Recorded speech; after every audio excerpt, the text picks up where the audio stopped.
สื่อหรือสาอยู่ในอาซีสาวลาวผูกพันไมตรีร่วมสามัคคีฮักหอโหมกันหากสาดหากประเทศเฮา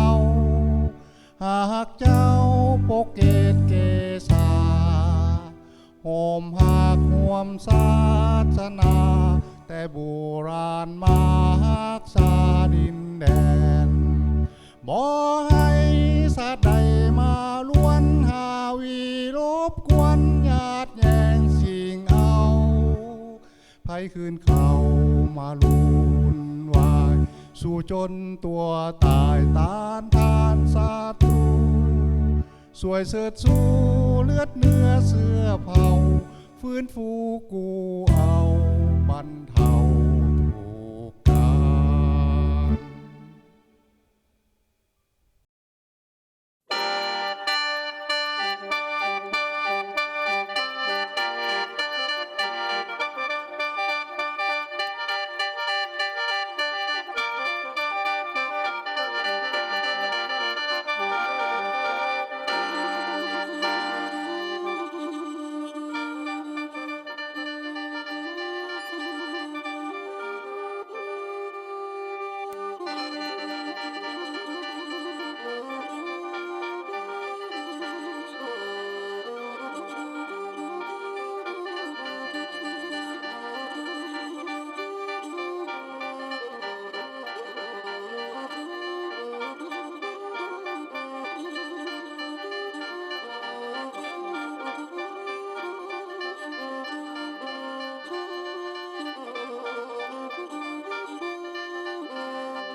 สบายดีท่านผู้ที่ตามรายการข่าวขององค์การพันธมิตรเพื่อประชาธิปไตยในลาวจากสหรัฐอเมริการายการนี่ห้องว่ารายการเจาะปัญหาซอกหาทางออกซึ่งพวกเขาเองได้นำออกรายการคณะจัดทำของพวกเขาได้นำออกรายการนี้มาพบพ่อกับท่านผู้ที่ตามรายการของพวกเขาประจำสัปดาห์ประจำอาทิตย์ประจำสัปดาห์หรือบางครั้งก็ประจำเดือนตามวันและเวลาที่อำนวยการให้ในมื้อนี้สำคัญที่สุดแม่นรายการเหมาะเจาะหรือว่าหมุนเวียนมาครบรอบกันอีกของพรรคประชาชนปฏิวัติลาวอาจจะขึ้นกับอำนาจวันที่2ธันวาคม1975อยู่ที่เวียงจันทน์ปัจจุบันนี้พรรคประชาชนปฏิวัติลาวได้ทำการเฉลิมฉลองอย่างคึกคืนเฉลิมฉลองเพื่อความอ่าสำเร็จของเพิ่นแต่ว่าได้สายตาของพวกเขา บ่ได้เบิ่งเป็นลักษณะเดียวกับเพิ่น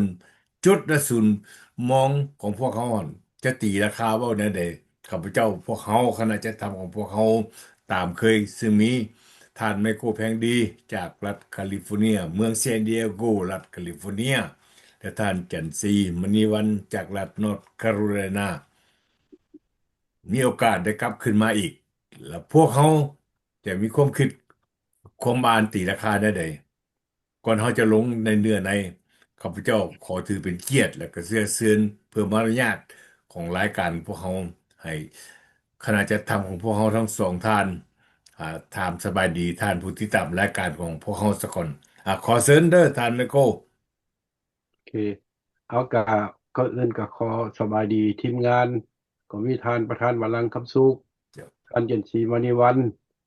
ข้าพเจ้าไมโครเพลงดีจากเมืองซานดิเอโกรัฐแคลิฟอร์เนีย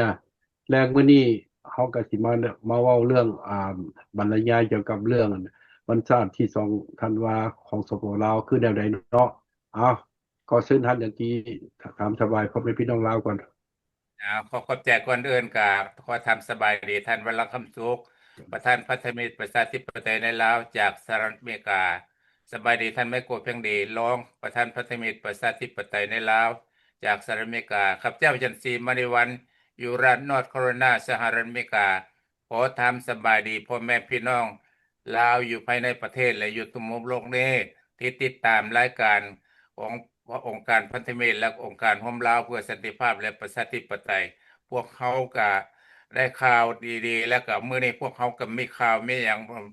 มาเว้าสู่พ่อแม่พี่น้องฟังว่ามันเป็นแนวใดขอเชิญติดตามรายการของพวกเขาเนาะขอขอบใจ ขอขอบใจน้ำทานไมโครเฟงดี ขอขอบใจน้ำทานจันทรีท่านผู้ที่ตามรายการของพวกเขารายการมื้อนี้มันห้องนำเสนอโดยองค์การพันธมิตร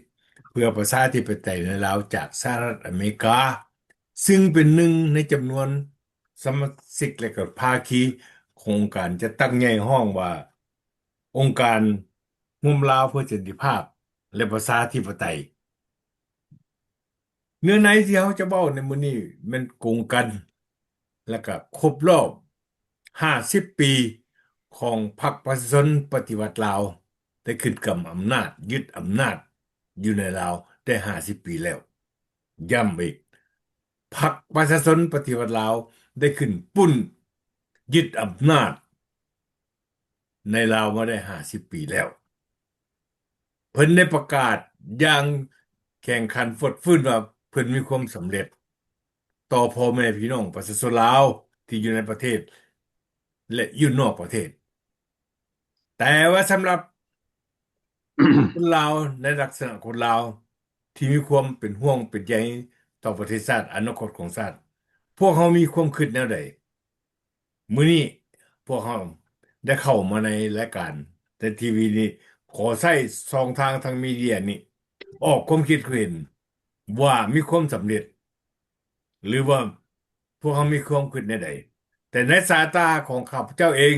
เป็นสมาชิกขององค์การพันธมิตรเพื่อประชาธิปไตยในลาวจากสหรัฐอเมริกาและเป็นสมาชิกทั้งเกินไปทั้งการเมืองเพื่อจะให้มีการเปลี่ยนแปลงในลาวอยู่ในองค์การโฮมลาวเพื่อสันติภาพและประชาธิปไตยนี้พวกข้าพเจ้าและพวกเขาประชาชนส่วนใหญ่ส่วนหลายนั่นล่ะสมาชิกของทุกคนล่ะถือว่ามื้อนี้หั่น วันที่2ธันวา75หา2ธันวาปี2025เนี่ยได้50ปีแล้วเฉลิมฉลองนี่แม่นพวกเฮานี่แม่นปื้อประท้วงพวกเฮาความวินาศและความเจ็บหายของพรรคประชาชนปฏิวัติลาวได้นำมาสู่ประเทศชาติได้50ปีแล้วนี่ข้าพเจ้าจะขอเปิดให้ทานมาโกเป็นดีให้เกียรติออกความคิดเห็นก่อนแล้วก็ติดตามด้วยทานจุดสีข้าพเจ้าจะเข้ามาในรอบหลังสุดท้ายขอเชิญทานไมโครแพงดีมื้อนี้เป็นวันวิบากบาทบ่พนอก็วันวินาศวันจิบหายของชาติลาวบ่หรือมันเป็นวันอันสนะไสอันสนะของเพิ่นดังที่เพิ่นสร้างภาพพจน์เพิ่นขึ้นอยู่ในเวียงจันทน์ปัจจุบันนี้ขอเชิญทานไมโครแพงดี โอเคเอาสำหรับแรกมื้อนี้เนาะพวกเขาก็สิมาบรรยายเว้าเรื่องวันศาสตร์ที่2ธันวานี่ซะแปลว่าอยู่ทางลาวพุ่นก็แม่นว่าเพิ่นก็มีการเฉลิมฉลองกันเนาะแต่พวกเขานี่เขาพวกเขาอยู่ข้างนอกพี่พวกเขาเนี่ยเข้าใจแนวนี้2ธันวานี่เป็นวันมันไม่เป็นที่วันหายนะอืมวันหายนะวันสูญเสียล่ะเว้าง่ายๆวันสูญเสียแนวใดสูญเสียบ่ทุกสิ่งทุกอย่างพ่อแม่พี่น้องลาวแล้วก็อันที่หนึ่งพื้นฐานนี่เฮาเว้าเรื่องเพราะว่าเดี๋ยวนี้มันก็มีเราอ่านว่าเราในเรานอกอันนี้แหละเป็นความแตกแยกกันมีเราในเรานอกมันบ่แม่นลาวอันเดียวกันเป็นความสูญเสียระหว่างแตกแยกระหว่างพ่อแม่อ้ายน้องครอบครัวแตกแยกกันเห็นบ่จำนวนหนึ่งกันมันอยู่ข้างในพุ่นจำนวนหนึ่งอยู่ข้างนอกมันก็มีเรานอกเราในจากว่าจังซั่นบัดนี้หันเฮาเบิ่งแล้วว่าเพิ่นก็บริหารมาเฮ็ดบริหารปกครองมา50ปีเขาเห็นมีแต่แนวสูญเสียมีแต่แนวเสียหายเด้เพิ่นฉลองกันเว้นฉลองอยู่แต่ว่าฉลองวันเสียหายวันสูญเสียวันดับศูนย์ก็ว่าแม่นมันบ่มีแนวดีพ่อแม่พี่น้องเพราะว่าเฮาเห็นมาเพิ่นบริหารบ้านเมืองมา50ปีก็บ่เห็นหยังดีขึ้นเศรษฐกิจชีวิตการเป็นอยู่ของประชาชนลาวเรื่องปากท้องก็บ่ดีขึ้นจักอัน นี่ละเขาจะบอกว่า2 ธันวานี่เป็นวันหายนะวันสูญเสียวันจิบหายน่ะคันสิเว้าง่ายๆวันนี้เฮามาเบิ่งเนาะพ่อแม่พี่น้องคันถ้าว่าเพิ่นอันน่ะเพิ่นก็ว่าเฮ็ดปฏิวัติยึดอำนาจแล้วก็สิสร้างให้อนาคตบ้านเมืองอนาคตของประชาชนลาวมีอยู่มีกินเจริญรุ่งเรืองเดี๋ยวนี้มันตรงกันข้ามพ่อแม่พี่น้องทุกสิ่งทุกอย่างมันถอยหลังเบิดเอาเว้าอันง่ายๆเฮาก็เว้าเรื่องนั่นล่ะชีวิตการเป็นอยู่นี่ล่ะเศรษฐกิจนี่ล่ะโครงสร้างพื้นฐานต่างๆเฮาบ่เห็นหยังมันเปลี่ยนแปลง อย่างว่าแนวนั้นเขาบ่แม่นสิมาเอาเรื่องวัตถุเฮือนซ่านบอกโรงปอโรงต่างๆมันบ่แม่นของรัฐบาลลาวมันเป็นแต่ของต่างประเทศเบิดพ่อแม่พี่น้องลาวอันมั่นคงของลาวเฮามีหยังแหน่เฮาเหลียวๆยังบ่เห็นเพิ่นก็เฮ็ดทุกสิ่งทุกอย่างเห็นบ่เฮาเห็นหมดบริหารบ้านเมืองว่าเสียหายจากเรื่องสิ่งแวดล้อมเรื่องสิ่งแวดล้อมก็เรื่องป่าไม้ลำเซนี่แหละป่าไม้ลำเซนี่มันคือฮู้แล้วว่า สูญเสียไปว่าตัดไม้ทำลายป่าขายหมอกขายไม้ตัดเขื่อนกับผลกระทบแก่พอพี่น้องเราเขื่อนแตกเนี่ยคันมันยามฤดูฝนมาก็จากความจิบหายเสียหายแก่ให้นายตากล้าทรัพย์สินเงินทรานต่างๆของประชาชนลาวพ่อแม่พี่น้องบัดนี้เขาเห็นว่าคันว่าเป็นจังซั่นแล้วการพัฒนาคือการพัฒนาเพิ่นก็เอาแต่ดินเฮ็ดสัมปทานนั่นเอาไปให้คนอื่นเซาคันเซามาแล้วก็มีผลกระทบแล้วก็บ่มีนังดีขึ้นจากประชาชนแล้วก็มีการไปยึดเอาดินดอนตอนหญ้าแล้วสิสร้างโครงการได้คือกันเบิดแล้วก็ว่าสิใช้ทดแทนก็แก้บ่ตกโครงการต่างๆก็เห็นฮู้นํกันก็ยังทดแทนใช้คืนยังบ่เบิดปานนี้ก็อันนี้เราเห็นว่าความสูญเสียหลายที่สุดบัดนี้ต่อมาคือกันมาเฮ็ดขุดค้นบ่แฮนี่ก็เป็นสูญเสียบ่เห็นแต่ว่าได้กำไรพอเท่าใดก็เบิ่งอยู่ในกว่าประชุมหาก็แล้วที่สภานั่นล่ะอันนั้นล่ะเพิ่นก็ถกเถียงกันสูญเสียหมดแล้วก็เรื่อง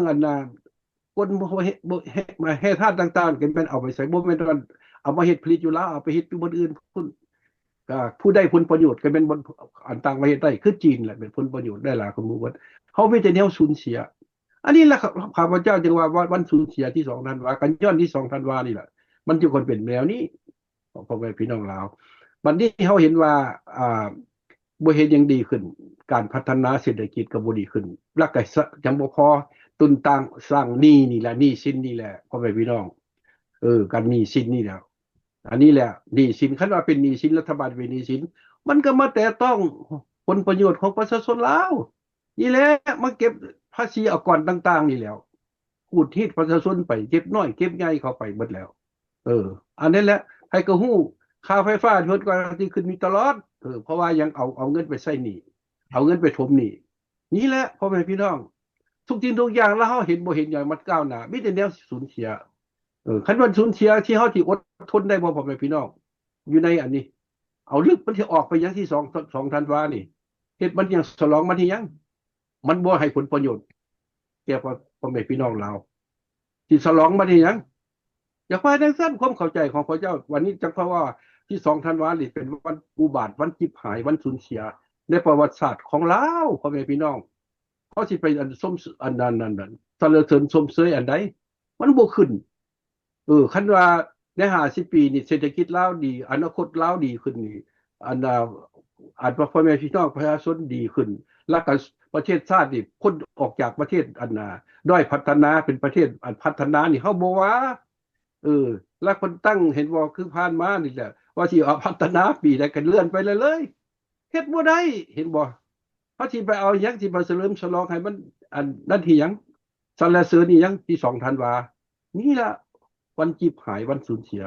พ่อแม่พี่น้องลาวให้เข้าใจนำกันนี้ให้พ่อพี่น้องลาวกับกันเบิ่งมันสมบ่ที่เพิ่นฉลองกันการฉลองกันแม่นกันบ่ได้ต้องได้ใช้จ่ายคืองบประมาณคือกันเด้ งบประมาณไปถึงก็เอาเงินฝากเงินก็ได้ภาษีจากพ่อแม่พี่น้องลาวนี่ล่ะเอาไปเฮ็ดบ่มีเงินทางสิเฮ็ดได้นี่ล่ะเอาไปเดินสนทนาบริษัทต่างๆนี่มันก็ใช้เงินเขาเอาเงินรัฐบาลเงินก็มาจากภาษีของพ่อแม่พี่น้องลาวแต่ว่าจังซั่นแล้วมันบ่คุ้มค่าราคาบ่ควรเฮ็ดเว้าซื่อๆนี่ล่ะ มันมีเหตุและผลนี่พ่อแม่พี่น้องเขาเบิ่งสิ่งที่เขาเว้าเขากล่าวมานี่มันถูกต้องบ่คือเพิ่นเฮ็ดนั่นล่ะเฉลิมฉลองเนี่ยนั่นบ่เฉลิมฉลองไปหยังนี่บอกคือพวกเขาอยู่นอกที่เขาเว้าว่ามันบ่เห็นผลประโยชน์ดีแก่พ่อแม่พี่น้องลาวเป็นอันที่ว่าสูญเสียนี่ล่ะอีหยังก็อย่าเฮาก็เบิ่งไปพ่อแม่พี่น้องมันถูกต้องบ่ที่เพิ่นเฮ็ดนั่นเห็นบ่พอเขาฮู้วันนี้คันพ่อแม่พี่น้องลาวสิไปว่าต่อว่าจังต่อว่าบ่ได้เพราะว่าระบอบอันนี้ระบอบเผด็จการอำนาจผูกขาดเพิ่นก็ใช้อำนาจล่ะอันน่ะคุมเข้มคุมพ่อแม่พี่น้องลาวคู่มือนี่จนบ่เฮ็ดหยังจังบ่ได้นี่ล่ะให้เข้าใจพ่อแม่พี่น้องลาวการแม่นการเมืองนั่นล่ะเว้าไปเว้ามาก็ได้อันนี้ล่ะสิ่งที่เขาจะมาเว้ามาว่าก็ย้อนการเมืองกันล่ะพรรคอันนี้ล่ะพรรคนำพานี่เอาเพิ่นเอาอำนาจพรรคนำพานี่ล่ะเอามาคุมอันว่ามีเพลงเต็งๆต่อประชาชนว่าชนเฮ็ดหยังบ่ได้บ่มีสิทธิ์มีเสียงเออ อันข้าพเจ้าบอกว่าเศร้าละบ่ต้องมาเฉลิมฉลองดอกเอาเงินงบประมาณเอาไว้ไปเฮ็ดแนวอื่นไปสร้างพัฒนาแนวอื่นคุณทางหนนะเดี๋ยวนี้เห็นบ่อันนี้ล่ะให้มันได้อันนี้ก่อนเห็นบ่แล้วเอาไปเอามาก็ยังบ่เฮ็ดยังบ่ได้แล้วก็ยังเอาประชาชนทันบางบ่อนบางคุมบ้านเอาประชาชนเนี่ยมาออกแข่งงานไปเฮ็ดขนทอกคนทางเฮ็ดมันก็เฮ็ดอยู่มันก็บ่ได้มาตรฐานพ่อแม่พี่น้องเออเดี๋ยวนี้เขาก็อะไร50 ปีมาแล้วเออ สิมาเอาจกเอาส่วนเอาพ่อแม่พี่น้องลาวไปออกงานไปก้นหนดอกคนทางเอามาปลูกอันนั้นอยู่มันบ่ได้บัดฝนตกมามันก็เพคือเก่าเห็นบ่อันอยู่หันนี่แหละพ่อแม่พี่น้องการสร้างสาพัฒนานี่เขาไปไกลแล้วจะให้ว่าจังซั่นให้ขึ้นทุกกันเด้อบ่แม่นว่าอันเฮาโจมตีดิมันบ่เหมาะกับสภาพการอย่างนี้เออผู้นำพาล่ะควรพิจารณาแนวใดมันสิก้าวหน้ามันสิทันสมัย อยากจะว่าให้สั้นเออเอาข้าพเจ้าขอโจนี่ก่อนให้ผู้อื่นออกความเห็นต่อขอเชิญทานยันตีต่อ ขอบใจท่านไมโครเนาะพวกเขากับมื้อนี้แปลว่าเป็นวันเฉลิมฉลองของงานสปปลาวที่ว่ายึดอำนาจของจากรัฐบาลพระราชจักรลาวมาเป็นเวลา50 ปีแล้วพ่อแม่พี่น้องมีความหมายแนวใดการเฉลิมฉลองวันชาติของเพิ่นแปลว่ามันบ่แม่นวันชาติของเพิ่นอันนี้เป็นวันชาติวันที่ว่าจิบหายประชาชนว่าลาวประเทศลาวจิบหายวายวอดย้อนพวกคณะโจรปุ้นชาติที่มาปุ้นพระชาติปุ้นแผ่นดินของพวกลาวเฮาสร้างความแตกแยกให้ประชาชนลาวเฮาบ่ถูกต้องปรองดองกัน แล้วก็เฮ็ดมาแล้ว มันได้ดีอย่างแรกพ่อแม่พี่น้องกับเบิ่งไปแล้วเพิ่นเฮ็ดหยังมาอ่าเป็นเวลาดนนานแล้วกับการพ่อแม่พี่น้องลูกหลานสิหาเวียกเฮ็ดงานทำก็บ่มีแล้วก็เวียกการก็บ่มีแล้วก็พื้นแผ่นดินลาวหั่นเอาไปสัมปทานหรือขายให้ต่างประเทศหมดแหละอันพ่อแม่พี่น้อง50 ปีมาแล้วสาประเทศลาวหั่นมีแต่ความล่มจมและก็เสียหายเป็นหนี้เป็นสิน ธนาคารแล้วก็ต่างชาติที่ว่าเขามาลงทุนแล้วแต่เอาเงินเขายืมเงินเขาไปมาอ่าใส่มาจ่ายปันบ้างแบ่งสรรปันส่วนกันในคณะภาครัฐของเขาหันแต่ก่อนพวกนี้มันเฮ็ดได้เฮ็ดวิธีใดประเทศประชาติบ้านเมืองจึงเจริญเพราะว่าการห้องจักรห้องงานอย่างกับคันว่าเพิ่นมีเขื่อนน้ำบ่อแฮบ่อธาตุต่างๆแม่นของต่างชาติเมื่อ เพราะว่าเพิ่นเอาไปขายให้ต่างชาติแล้วเอาเงินหันมาแบ่งสรรปันส่วนกันถ้าว่าเอาเงินจำนวนนั้นมาสร้างสาพัฒนาประเทศชาติมันรุ่งเรืองเจริญแล้วป่านนั้นเพิ่นก็ว่าอยากให้ชาติบ้านเมืองเจริญมันเจริญบ่พ่อแม่ลูกหลานที่เกิดมาใหญ่ลุ้นว่าประเทศชาติลาวหั่นเป็นแนวใดปัจจุบันนี้แผ่นดินจะอยู่บ่ก็บ่มีแล้วถ้าแผ่นดินว่าตัวใดมันดีมันนั่นก็ เอา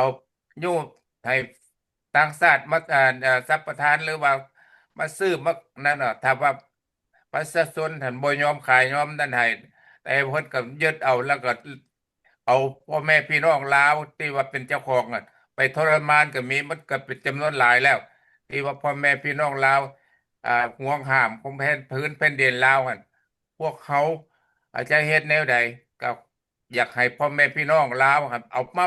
คิดมานั้นสร้างสรรค์กันก็คิดว่าลาวเขาจะทำแนวใดมันจึงจะยืนยาวอยู่ได้ขอให้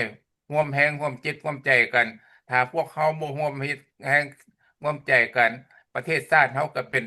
แนวนี้แล้ว ถ้าว่าจะสักปาให้สปปลาวมันน่ะดำเนินต่อไปการพัฒนาประเทศชาตินี่พวกท่านฮู้บ่ใครเจ้าอยู่ถ้ำอยู่เหวอยู่อันหูพุ่นออกมามีอำนาจมีเงินมีคำแล้วก็แสดงว่าตัววันมีความรู้ความน่ะมันบ่มีความรู้ทำมีความรู้มันเจริญแล้วประเทศลาวหั่นตัวอย่างเนาะคันพวกที่ว่าประเทศที่เขาเจริญ คือไอ้น้องแก้วเพิ่นหั่นเพิ่นก็เขาเจริญกว่าเพิ่นแล้วเรียนมาจากอ่าสปปแก้วหั่นมันคือบ่เฮ็ดคือเขาเจ้า แล้วก็คันถามว่าเอกราช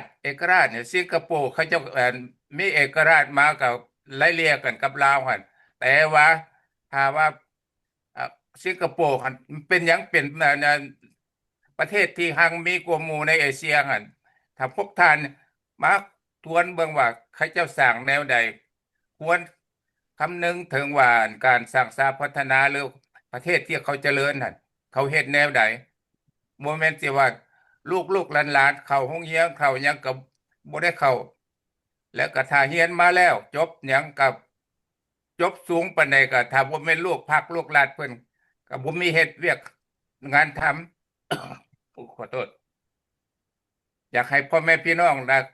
คำนวณถึงว่าพวกเขาจะเฮ็ดวิธีใดพร้อมเพรียงเคียงหน้ากันบ่แม่นว่านั่นสิให้เขามาพำม่างชาติแล้วให้พ่อแม่พี่น้องบ่มีบ้านอยู่เรือนนอนบ่มีประเทศอยู่พวกเขาก็เป็นห่วงเป็นใยพวกเขาอยู่ทางประเทศนอกเรียกว่าเขาก็บ่อ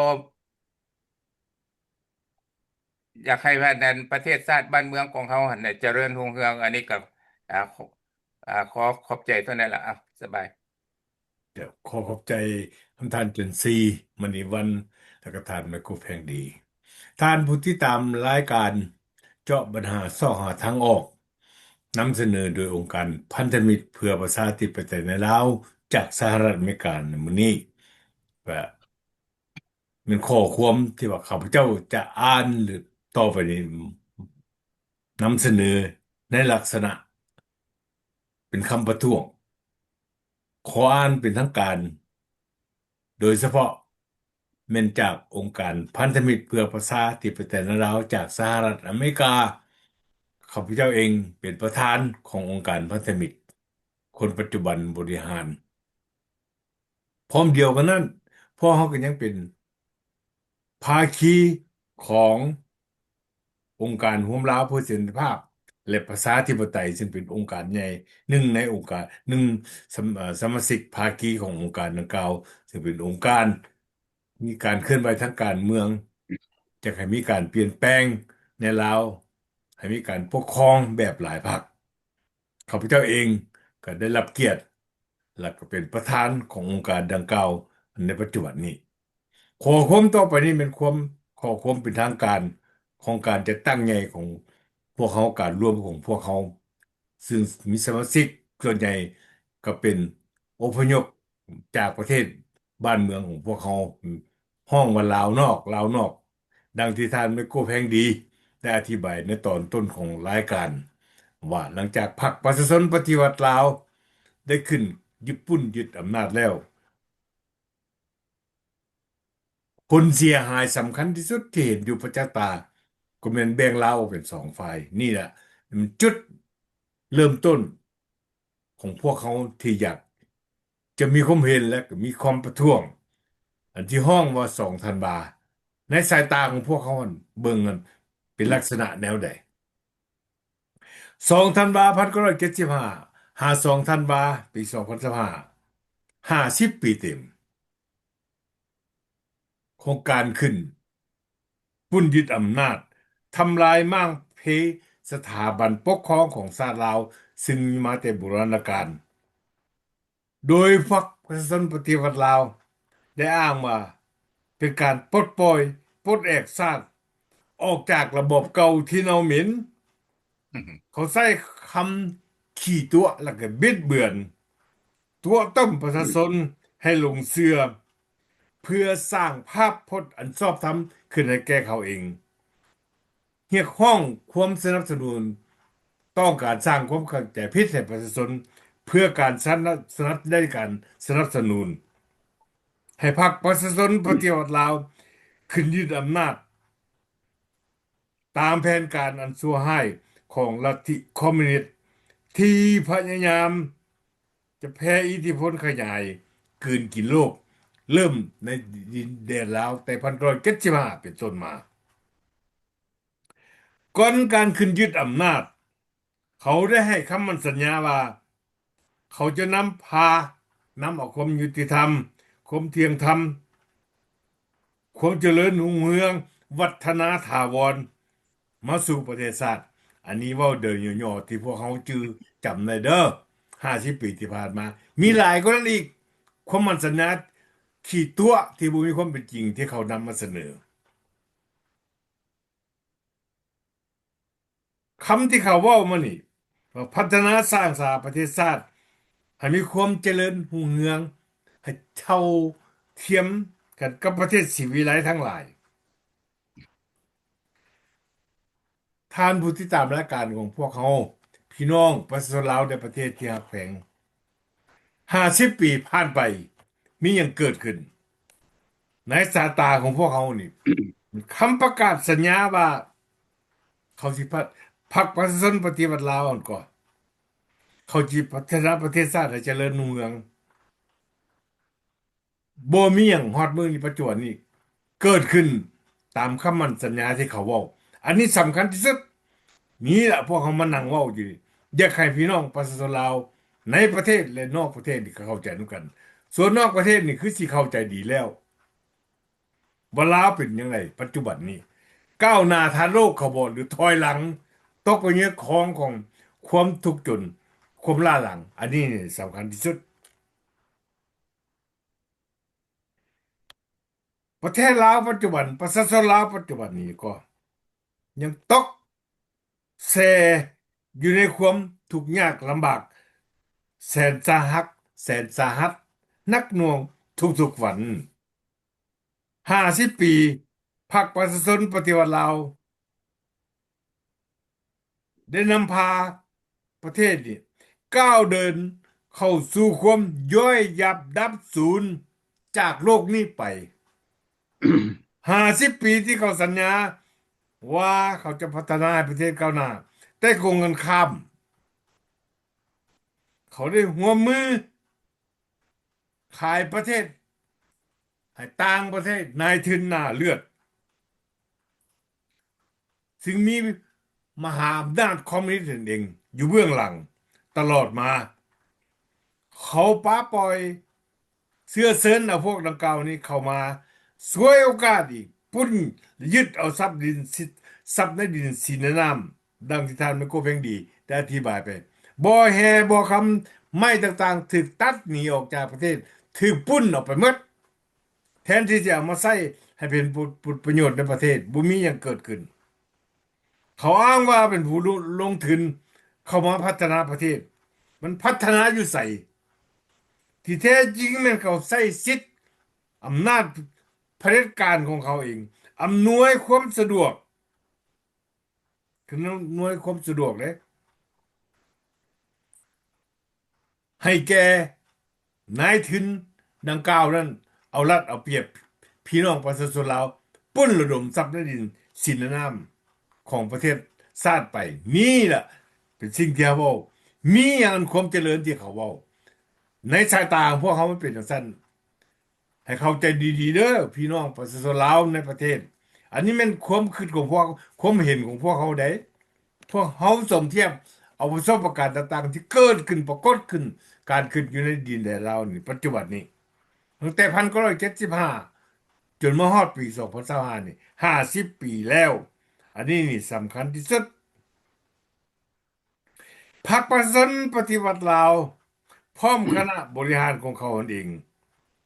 รวมทั้งลูกเล่งตีนมือทุกระดับการปกครองของประเทศนั่นน่ะโดยใช้อำนาจป่าเถื่อนนี่แหละร่วมกันกับต่างด้าวปุ้นระดมประเทศชาติลาว จนทำให้ประเทศชาติลาวประชาชนลาวทุกข์จนฮอดปัจจุบันจนฮอด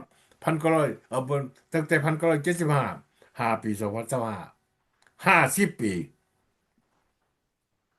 คำมั่นสัญญากับประชาชนก่อนขึ้นกับอำนาจ50 ปีแล้วประชาชนทั้งหลายพวกเขาทั้งหลายได้เห็นว่ามันขาดแล้วขาดการสมดุลของการบริหารประเทศ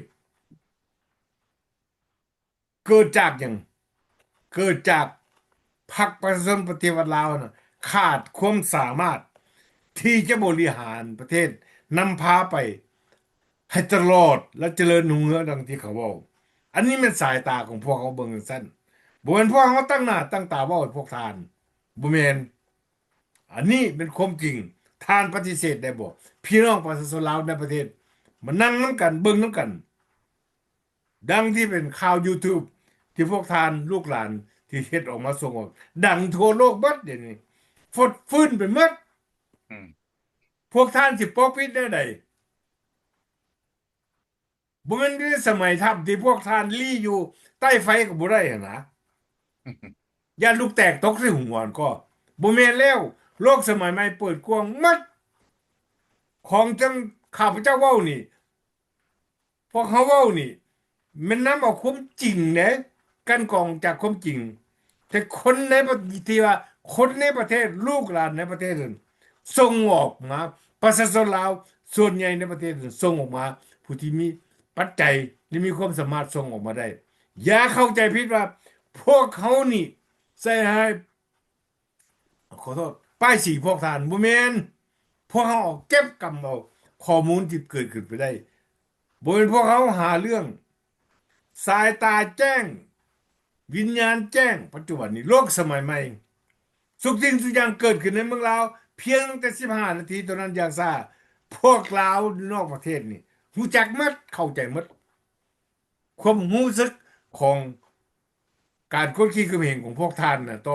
พ่อแม่พี่น้องประชาชนลาวมันออกมาอยู่ในหันกระแสมันออกมาความอันเหียบโหดของพวกท่านมันอยู่หันพวกท่านสิจัดอย่างซากอย่างก็ตาม เพื่อแก้ภาพพจน์ของพวกท่านเองกันคะแนนดีมันก็ต้องดี แต่มันบ่มีความดี พวกท่านบ่ได้เห็นความดีอย่างหมดที่มีผลสะท้อนถึงชีวิตเป็นอยู่ของพี่น้องประชาชนลาว ให้เข้าใจเด้อนี่ล่ะพวกเขาจึงบอกว่ามื้อนี้50 ปีของการเฉลิมฉลองกันพวกเขาจึงมีแนวคิดต่างจากพวกท่านในคณะผู้นำเด้บ่แม่นเฉลิมฉลองว่าเมืองลาวเจริญบ่แม่น พวกเขาฮ้องว่ามื้อนี้อั่น12 ธันวาเป็นวันมหาหายนะของชาติลาวให้เข้าใจดีอันนี้ล่ะระบอบที่ท่านเอามาปกครองบริหารประเทศอยู่ปัจจุบันนี้เป็นระบอบที่ฮ้องว่าสังคมนิยมระบอบสังคมนิยมนี่ปัจจุบันนี้เป็นระบอบการปกครองระบอบการเมืองที่ล่าหลังชีวิตและความเจริญของโลกสมัยใหม่นี่บ่ยอมรับรู้แล้ว ตัวอย่างพวกท่านว่าจีนได้เป็นคอมมิวนิสต์มันเปลี่ยนมาเจริญ เวียดนามเนี่ยมันเปลี่ยนมาเจริญข้าพเจ้ามีแนวนี้เหตุผล จีนอ้างว่าเป็นคอมมิวนิสต์แต่ลักเอานโยบายเศรษฐกิจนายทุนนี่เข้าไปใช้แบบเงียบๆเวียดนามก็เช่นเดียวกัน เปิดเศรษฐกิจนำเอาระบบเศรษฐกิจนายทุนเข้าไปใช้จึงมีความเจริญพุ่งขึ้น ดังทุกมือนี่พวกท่านสมควรจะได้มื่นหูมื่นตาให้เห็นแล้ว โอเค อันนี้นี่สำคัญความแตกต่างของระบบสังคมนิยมกับระบบเสรีประชาธิปไตยนายทุนมันอยู่หันสังคมนิยมนี่มีแต่ดึงประเทศชาติดึงประชาชนลงสู่ความทุกข์ยากเพื่อการปกครองกันได้ง่ายขึ้น ระบบเสรีเศรษฐกิจเป็นระบบที่ส่งเสริมให้ประชาชนมีอยู่ดีกินดีแท้50 ปีพวกเขาจะให้ประเทศชาติเจริญรุ่งเรืองในด้านเศรษฐกิจแต่พวกท่านเฮ็ดบ่ได้รับหูรับตา กดขี่ข่มเหงประชาชนอยู่ทั่วไปการหังมีหั่นอยู่ในประเทศลาวปัจจุบันนี้ประชาชนเห็นได้มีแต่การหังมีคณะอยู่ในฐานแถวของพรรคประชาชนปฏิวัติลาวพร้อมโดยญาติพี่น้องนามสกุลการเมืองศรีพันดรคำไตศรีพันดรพรหมวิหารและอื่นๆนามสกุลที่มีอ้างปนาประวัติว่าเป็นคณะนักปฏิวัตินั่นแหละให้เข้าใจเด้อนี่พวกเขาเว้าประท้วงเว้าให้พี่น้องประชาชนลาวล่ะรู้จักนำกัน ความก้าวหน้าหรือความล้าหลัง50 ปีเวลาวัดแทกแล้วให้รู้จักแล้วซากลวงตาที่พวกท่านสร้างขึ้นโดยเฉพาะ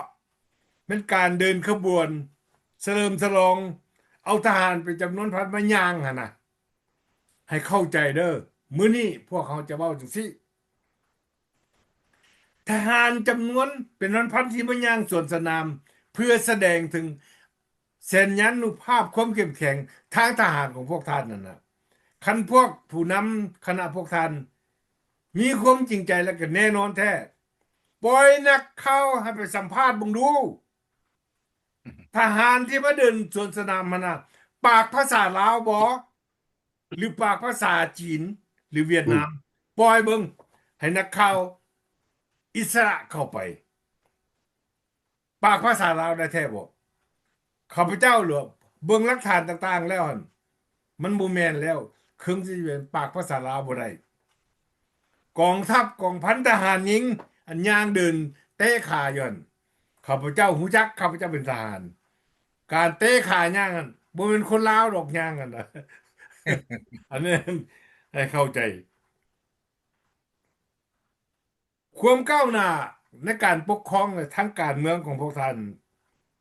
แม่นพวกท่านสุดขีดแล้วเว้าแก้แต่ว่าในถ้าภาพอันตัวจริงแล้วพวกท่านนั้นบ่ได้ให้สิทธิ์ประชาชนออกความคิดความเห็นในการร่วมปกครองบริหารประเทศยังเป็นแบบพรรคเดียวใช้นามสกุลเสื้อปฏิวัติเท่านั้นจึงมีสิทธิ์เข้าร่วมในวงคณะบริหารประเทศได้อันนี้ท่านพวกท่านปฏิเสธบ่ได้เด้อพรรคประชาชนปฏิวัติลาวความเจริญที่ไสบ่มีพรรคเดียวกำตายทางด้านเศรษฐกิจ50 ปีแล้วที่พวกท่านขึ้นยึดครองอำนาจพรรคประชาชนปฏิวัติลาวยังบ่ได้ปฏิบัติแผนการพัฒนาประเทศอันใดอันที่สำคัญอันใหญ่ๆที่พวกท่านประกาศไว้บรรลุสร้างผลประโยชน์กระทบถึงชีวิตความเป็นดีความกินดีอยู่ดีของประชาชนลาวในประเทศ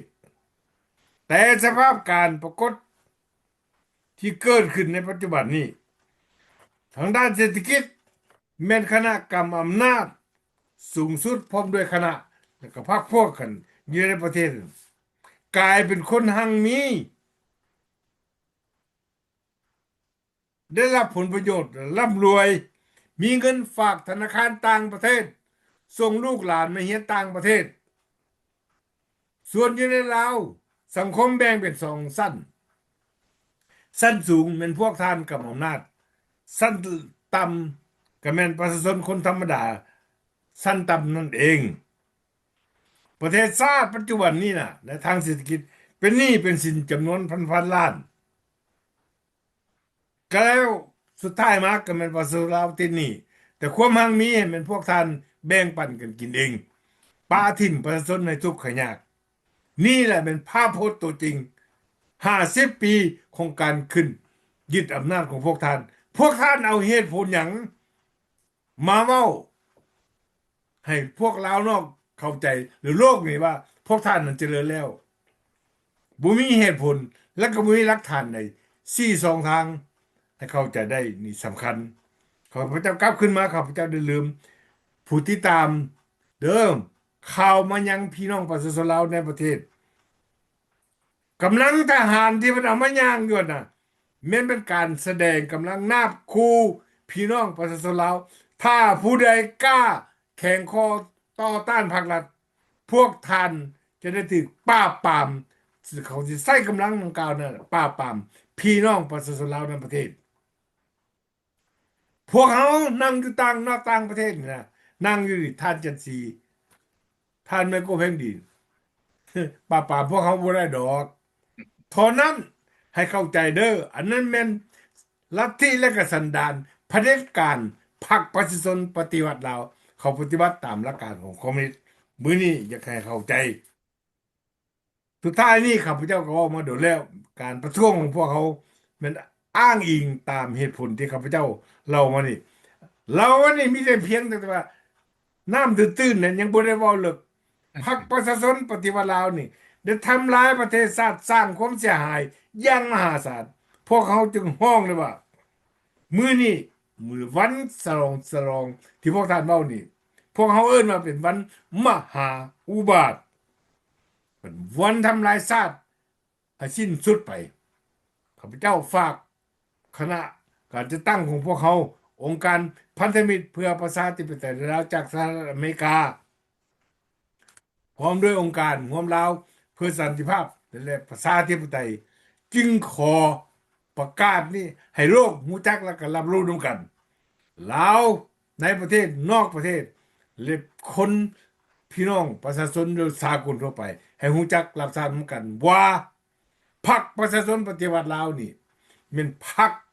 ที่มีความเหี้ยมโหดกดขี่ข่มเหงประชาชนลาวฮอดมื้อนี้ปัจจุบันถึงเขาสิว่าแสดงบทบาทฟ้อนรำเนี่ยก็ตามอย่างคือขึ้นเงินคำที่เอาเขามาใส่ใจในการเฉลิมฉลองดังที่ท่านแม่ก็เพ่งดีว่าวันแทนที่เขาจะเอาไปใส่พัฒนาประเทศชาติอย่างแท้จริงพัฒนาการศึกษาให้มีความก้าวหน้าสร้างปัญญาอันแข็งแกร่งให้แก่หนุ่มน้อยประชาชนลาวแต่เขาบ่เฮ็ดเขาเอานำมาใช้เพื่อหยังเพื่อสร้างความย่านกลัวนาบคูมายังพี่น้องประชาชนลาวถึงเวลาแล้วพี่น้องประชาชนลาวในประเทศและก็นอกประเทศพวกเขาจะต้องมีความสามัคคีเอาความสามัคคีของพวกเขานี่ทับบ้างปลดแอกแล้วก็ปลดปล่อยปลดแอกเอาความชั่วร้ายนี่ออกจากพี่น้องประชาชนลาวในประเทศนอกประเทศก็เช่นเดียวกันเขาต้องซอยกันขึ้น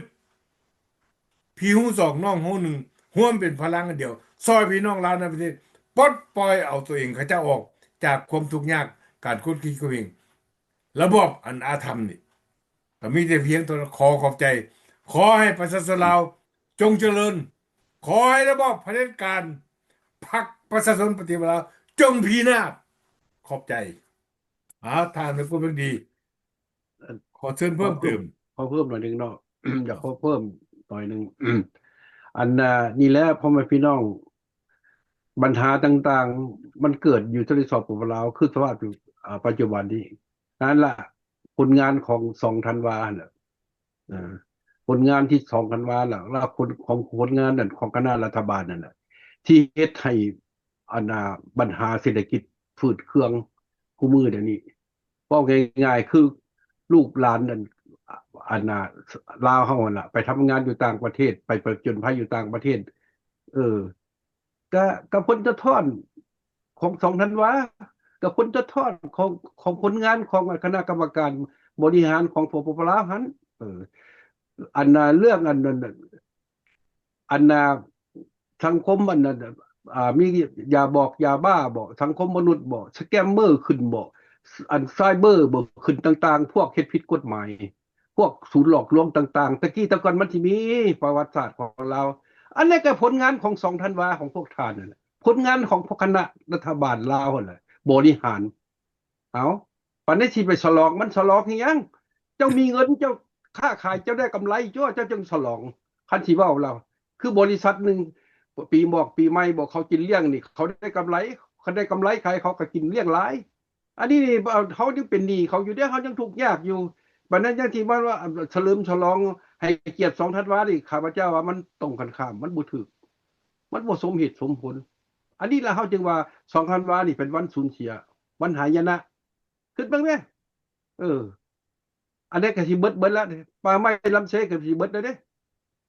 เอาคุณบ่แฮ่ก็สิเบิดแล้วเด้วันนี้อันนี้สิมาฉลองกันอีกอยู่วะบ่ต้องฉลองเพราะอยู่ซื่อนี้แล้วคันว่าบ้านเมืองเจริญทางมีนี่ได้ทุกสิ่งทุกอย่างค่ะอันน่ะประชาชนลาวนี่มีรายได้สูงเอออันน่ะชาวหนุ่มลาวนี่บ่ได้ออกไปทำงานอยู่ต่างประเทศยังว่าอยู่อันนี้นี่ปัญหาเด้ปัญหานักเงินก็ตกต่ำแต่เป็นหยังแต่เป็นผลสะท้อนของพวกทาสของพวกคณะรัฐบาลนั่นแหละอันนั้นแหละคันหามันเป็นจังซั่นเฮ็ดแนวใดมันบ่ไปมันบ่เดินแล้วก็เปลี่ยนทิ่มระบบดิเออระบบนี่เปลี่ยนที่ระบบพรรคเดียวพรรคประชาชนปฏิวัติลาวนำพาพรรคเดียวมันอยู่หั่นแหละวันนี้คณะรัฐบาลเฮ็ดเรียกอันมาบริหารบ้านเมืองก็มันก็เกิดจากการเมืองของพวกท่านนั้น เปลี่ยนใหม่เบิดพ่อแม่พี่น้องคันอยากให้มันไปเลย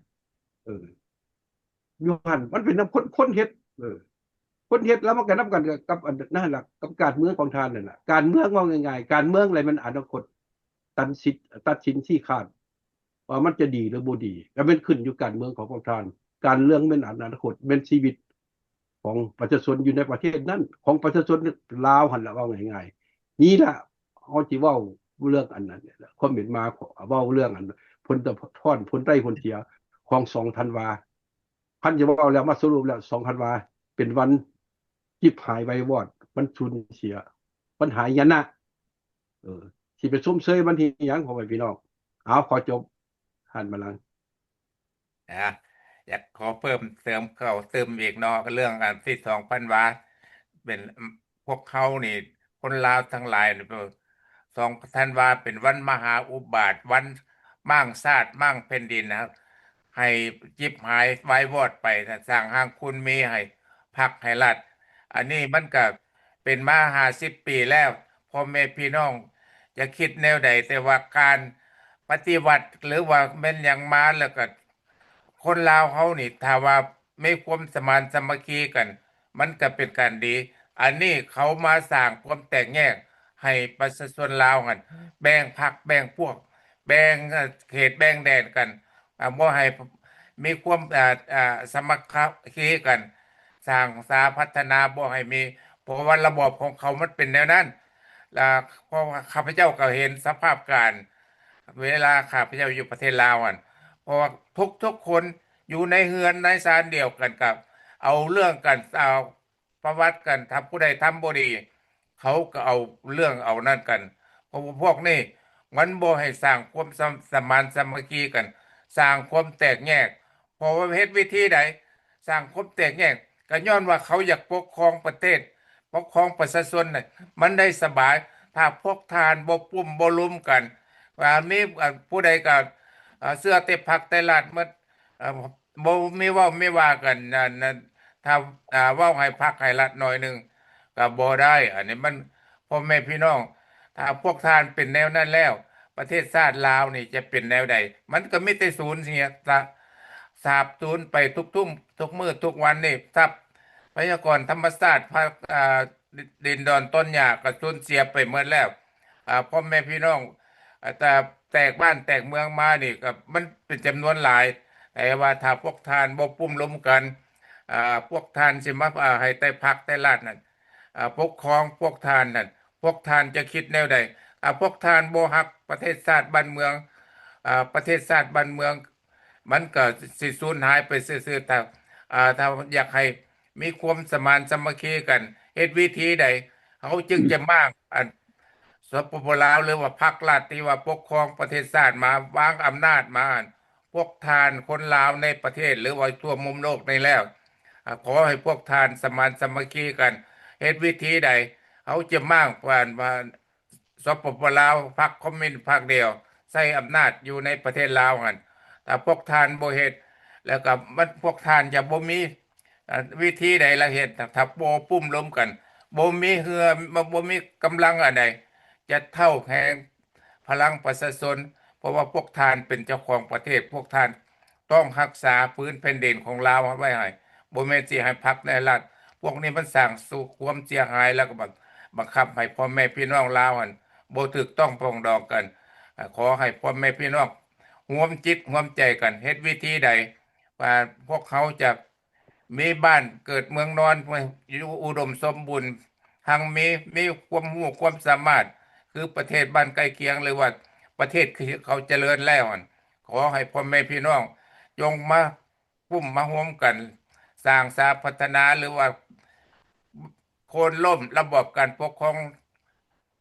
คอมมิวนิสต์ฝ่ายเดียวเนี่ยพวกท่านประเทศชาติบ้านเมืองจึงจะเจริญอันนี้อยากขอฝากขอฟังเพราะว่าพ่อแม่พี่น้องเมื่อสุผู้ทุกคนแหละให้ร่วมจิตร่วมใจแห่งกัน อันนี้ผมที่2,000 วามันเป็นวันมหาอุบาท เป็นวันโจรมาปล้นชาติปล้นแผ่นดินลาวสร้างความแตกแยกให้ลาวบกมีความสมานสามัคคีกันพวกท่านก็เห็นมาแล้วผ่านมาแล้ว50 ปีอยากให้เอาหวนคืนมาว่าเขาสิเฮ็ดวิธีใดแก้ไขแนวใดเนี่ยอันนี้ขอฝากคนพี่น้องลาวเมื่อทุกผู้ทุกคนเนาะขอบใจ ท่านผู้ติดตามรายการของพวกเขาอีกครั้งหนึ่งจะขอย้ำพรรคประชาชนปฏิวัติลาวที่กำอำนาจที่ในประเทศได้50 ปีแล้ว พวกท่านหมดสิทธิ์อำนาจที่จะบริหารประเทศอยู่ต่อไป เนื่องจากอย่างเหตุผล เนื่องจากว่า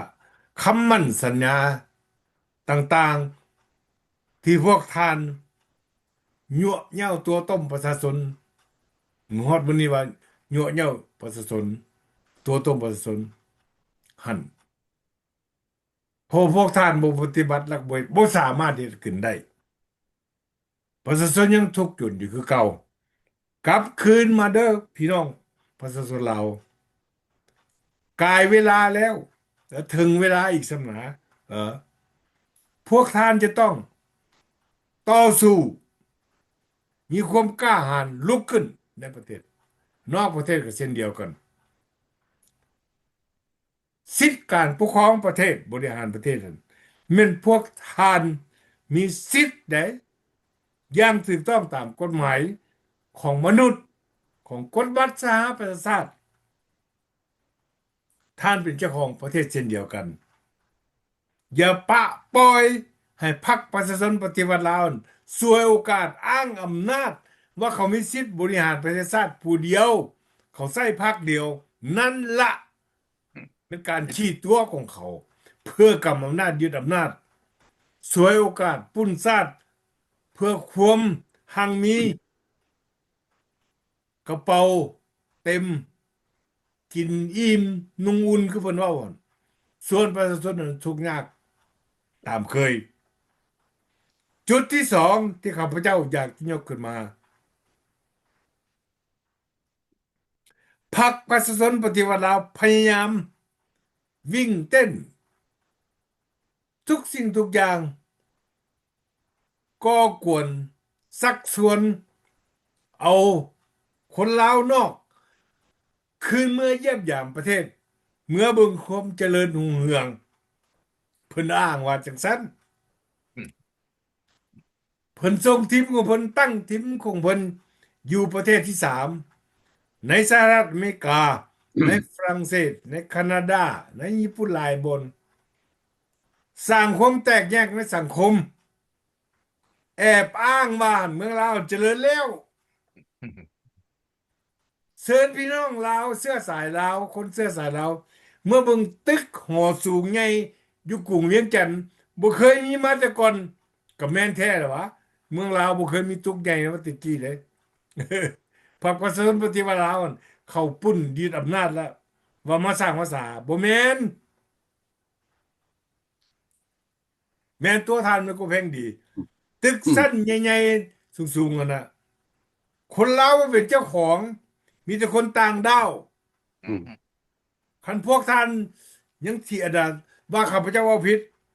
ไปเบิ่งกาหนังสือติดอยู่ตามตึกต่างๆอะนะมีอยู่ภาษาลาวอยู่แถวมีตัวน้อยๆแต่ตัวใหญ่ๆแม่นภาษาหยังคำตอบมันพวกท่านหาได้เอาเองเนี่ยข้าพเจ้าจะค่อยยกขึ้นมาเสาสะเทาะภาครัฐเอ้ยการสร้างความแตกแยกกันในยังบ่แล้วยังอยู่นอกอีก พวกท่านรู้จักบ่คนลาวที่เขาเมืองมาเมืองยามอะนะกลับเมืองก็พวกท่านดีใจว่าเขากลับเมืองแต่ว่าเวลาเขาเมืองแล้วคำประกาศของท่านนั่นปรากฏการณ์ที่เขาเห็นนั่นมันบ่ทอกันครับหรือบ่ส่งกันครับชีวิตการเป็นอยู่ตัวจริงอยู่ต่างประเทศของเขาตัวอย่างอยู่ในอเมริกาฝรั่งเศสแคนาดาความเจริญรุ่งเรืองด้านมัธยมมันแตกต่างกันหลายอันนี้แหละให้พวกท่านเข้าใจนํกันข้าพเจ้าจะขอเว้าจังซั่นแล้วก็สำหรับพี่น้องลาวที่ว่าจะกลับเมืองข้าพเจ้าบ่ได้เอากล่าวโจมตีเด้อมันสิทธิ์ของท่านแต่ประโยชน์ที่ท่านได้รับมันอันนั้นมันท่านตัดสินใจเอาเองไมโครแพงดีมีหยังบ่ อยากเว้าได้นึงเนาะ เพิ่มก่อนสิลาจากกันคำลำแรงมื้อนี้เนาะอันอยากขอเว่าอีกอันหนึงอันพวกเขาน่ะคือเรานอกนี่ก็พวกเขานี่บ่ได้แม่นศัตรูของประชาชนพ่อแม่พี่น้องลาวเนี่ยเฮาเป็นลาวอันเดียวกันลาวในลาวนอกมันมีลาวในลาวนอกกันนี่ล่ะ2ธันวานี่ล่ะพ่อแม่พี่น้องเออแล้วบัดนี้อันความบ่ดีหั่นแม่นภาครัฐเป็นผู้สอนเป็นผู้เว้าผู้ว่าพวกเราวนอกเป็นปฏิการเบิด สร้างความเข้าใจผิด เออแล้วก็พวกอันโลกเสรีนี่คือกันล่ะประเทศที่โลกเสรีนี่เป็นอันพวกบ่ดีพวกนายทุนเพิ่นว่าพวกนายทุนอย่าสิลืมเด้อันเงินนี่คันไปเรียนเรื่องการเงินนี่นะเงินมาจากไสมันมานะพวกนายทุนนั่นแหละเงินนั่นน่ะพวกเจ้าสิไปลบล้างมันอันพวกนายทุนนี่แล้วสิเอาเงินมาจากไสมันจะสิไปพิมพ์ออกมาวะบ่แม่นสิไปเอาแต่อันยามใดก็สิเอาแต่อันกำลังอันกรรมกรเซาให้นาอันเกี่ยวค้อนตีหั่นวะเออมันบ่เวิร์กมันบ่ไปเด้พ่อแม่พี่น้องมันสร้างอันนี้เนี่ยมันได้เงินกับมันสมองการศึกษาเด้เขาบ่ใช้แล้วอันกำลังเกี่ยวค้อนตีอันนั้นมันเรื่องนึงต่างหากแต่ว่ามันที่เป็นแท้นี่มันเป็นเรื่องทันสมองเรื่องการศึกษาพุ่นศึกษาปัญญาชนพุ่นอยากว่าให้เป็นตัวนี้แหละสำคัญที่สุดคันเจ้ามีการศึกษาดีปัญญาชนปัญญาสิจะเฮ็ดมันออกมาดอกแต่ว่าฝ่ายอันนั้นเป็นทฤษฎีอันมาร์กเลนินใช้แต่สมัยยุคสมัยอันศตวรรษที่19พุ่นอันข้าพเจ้าขอเว้าซะบางคนก็ถามโซลีกันอยู่ว่าเป็นหยังคือเอาเกี่ยวก้นตีสัญลักษณ์อันหยังเกี่ยวกันสัญลักษณ์3,000เซาให้นาฟาร์มเมอร์ก้นตีกับหยังกรรมกรอันนี้มันทฤษฎีแนวคิดของอันเลนินตะกี้แล้วก็เอามาติดกันอยู่เนี่ยตามถนนหนทางนั่นแหละอยากว่าจังซั่นแต่เดี๋ยวนี้มันบ่ได้พ่อแม่พี่น้องมันบ่ได้มันเรื่องอันมันต้องเป็นสมองปัญญาส่วนพี่มาก่อนแล้วก็เงินและกรรมกรมันอยู่ต่างหากชีวิตผู้ใดอันกรรมกรประเภทกรรมกรที่ไปสิกับไปเจ้าของงานก็ต้องแม่นได้ขึ้นมาเป็นหัวหน้าเอาเงินมาเฮ็ดจะบ่เอาเงินมาเฮ็ดเฮ็ดได้มันสิมีห้องจักของงานแล้วเฮ็ดได้กรรมกรมันสิมีอยากให้ว่าจังซั่น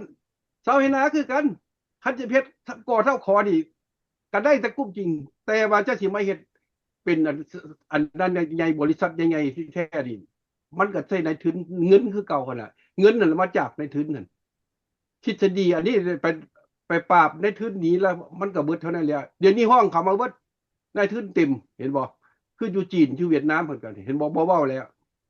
อยู่หั่นอยากให้ว่าท่านอยากให้พ่อแม่พี่น้องลาวเข้าใจแน่เพราะว่าทฤษฎีอันนั้นมาร์กเลนินนี่ครับพระเจ้าก็เฮียนหลายแล้วมันตรงกันข้ามหมดเขาบ่ใช้แล้วทฤษฎีอันนี้มึงฝรั่งออกจากมึงฝรั่งเขาเฮียนกันเบิดแล้วเขาก็เอาทีมหมดเขาก็บ่ใช้เบิดแล้วอยากให้ว่าจังซั่นเอาการพระเจ้าก็สิขอมีเท่านั้นแหละ ท่านถึงซีเด้ที่ไหน ก็อยากขอเสริมน้ำเนาะกับเรื่องสร้างสรรค์พัฒนาเลยกับมันก็ภาครัฐเพิ่นเข้ามาปกครองประเทศชาติเฮานี่แปลว่ามีแต่สร้างความจิบหายไว้วอดไปแก่ประชาชนผมถ้าว่ามันความเว้าของเพิ่นแต่เพิ่นเข้ามาตัวต้มยึดเอาอำนาจเข้ามาเพิ่นจะสร้างสรรค์พัฒนาให้ประชาชนมีอยู่มีกินสร้างประเทศชาติบ้านเมืองให้รุ่งเรืองสิวิไลซ์ดังที่เพิ่นเว้ามาควรเห็นแล้ว50 ปีผ่านมาแล้ว โลกเขาเจริญไปแล้วพวกท่านยังเสียเอาระบบเก่าหรือว่าระบบอยู่ในหูในถ้ำมาพัฒนาประเทศชาติบ้านเมืองมันบ่ทันเขาจะเถื่อแล้วพวกท่านเห็นแล้วถ้าว่าพวกท่านวันยังเห็นว่าท่านเป็นประชาชนลาวหรือเป็นนักผู้รักษาประเทศลาวกันพวกท่านเบิงประเทศที่เขาเจริญแล้วล่ะถ้าเป็นแนวใดพวกท่านควรเปลี่ยนแปลงตัวใดมันนั่นเจริญรุ่งเรืองบนเป็นสิระบบ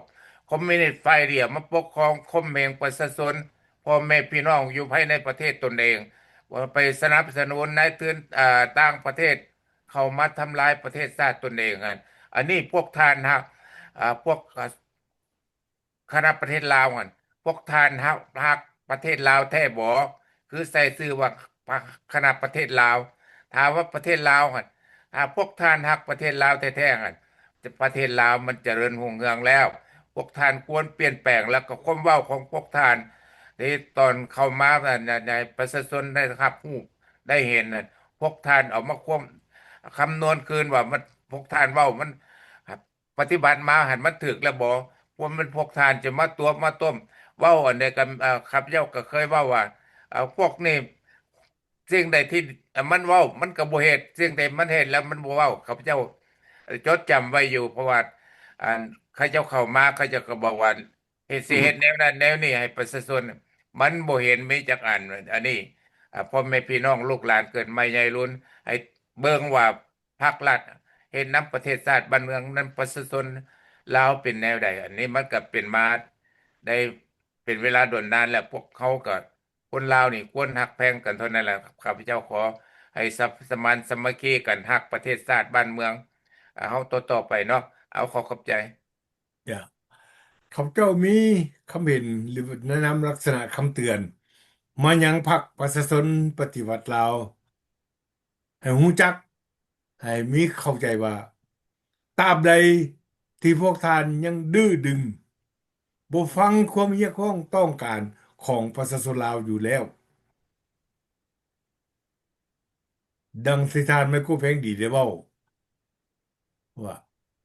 ทุงกาเกี่ยวกับกาวงเดือนนั่นน่ะเกี่ยวคนตีเกี่ยวคนตีเกี่ยวข้อค้อนตีหั่นน่ะเออ แม่นรัสเซียหรือสหภาพโซเวียตนั่นซึ่งเป็นเจ้าตำราของลัทธิเผด็จการสังคมนิยมนี่ได้ดึงลงจากตึกในสภาใหญ่ในลักษณะก็ต่างหน้าของชาติของรัสเซียซุมื้อเนี่ยลงแต่ปี1991เด้อได้ดึงลงแล้วเด้แต่พวกท่านนั้นยังก็ดึงขึ้นตั้งไว้หั่นน่ะติดบ้านติดเมืองนั่นแหละ อ เก็ยากบรุ่นนั่นแหละยังถุงจำได้ดังกล่าวนี่มันกลายเป็นพิษแล้วในสายตาของพี่น้องประชาชนลาวที่เงียบๆสร้างความเครียดแค้นขึ้นทุกวันความเครียดแค้นเนี่ยนะเพิ่มทวีขึ้นมันจะกลายมาเป็นกระแส YouTube มีเดียออกมาเขาเจ้าประสนในทุกสิ่งทุกอย่างถึงจะมีความยาว2-3 นาทีก็ตามนั่งเว้านั่งจะเฮียกห้องอยู่แก่ให้แก่นามาล้วนแล้วตั้งแต่แสดงออกถึงความทุกข์ยากของพ่อแม่พี่น้องประชาชนลาวอันนี้มันสิ่งที่วัดแท้ที่พวกเขาฮู้จักและเข้าใจแต่ถ้าพวกท่านนั้นยังมึนเสยว่าพวกท่านนั้นถูกต้องอยู่แล้วนั่นล่ะเป็นความผิดอันมหันต์เปรียบเสมือนลูกระเบิดน้ำห้อนกำลังฟดเดือดขึ้นทุกวันมีมือหนึ่งลูกระเบิดและน้ำหม้อน้ำห้อนนั่นห้อนเนี่ยจะแตกออกปกคว่ำหัวลวกพวกทานเองพวกทานบ่เป็นมนุษย์อันวิเศษวิโสที่มาที่ว่าพวกประชาชนจะบ่คนลมบ่ได้มาฮอดมื้อนี้วันเฉลิมฉลองที่พวกทานวันที่2ธันวาที่พวกทานว่าฮ้อวันสนะเลิศบ่วันปลดแอกปลดปล่อยนี่ต่างๆประชาชนได้ฮู้จักและเห็นจริงแล้ววันที่2ธันวาในสายตาของประชาชนลาวเป็นวันอุบาทวันขายชาติวันล่างชาติอันนี้สัวันจิบหายตัดอนาคต ถ้าพวกท่านกำอำนาจอยู่ต่อไป แน่นอนแผ่นดินลาวจะถูกลบออกไปจากแผนที่ของโลกว่าชาติลาวยังจะบ่มีอยู่ต่อไป ขอแสดงความหักแพงมายังพี่น้องลาวในประเทศทุกคนเด้อชาวลาวในประเทศทั่วต่างประเทศเนี่ย ให้ลุกขึ้นให้ฟังให้เข้าใจร่วมไม้ร่วมมือกันทับบ้างระบอบอาธรรมนี้ออกจากแผ่นดินลาวบ้านเกิดเมืองนอนของพวกเขาขอขอบใจ มีอย่างบอกเวลาของพวกเขารายการมื้อนี้และเสียงสุดลงแล้วทานแมคโครเพลงดี เป็นรองประธานขององค์การพันธมิตรเพื่อประชาธิปไตยลาวจากสหรัฐอเมริกาและก็ท่านจันจีก็เป็นสมาชิกสำคัญอาวุโสมีอย่างบอกอยากจะส่งท้ายก่อนเขาจะลาจากไป สำหรับแรงนี้ก็มีเท่านั้นแหละพูดอาทิตย์หน้าพ่อกันไป ท่านจันซีเด้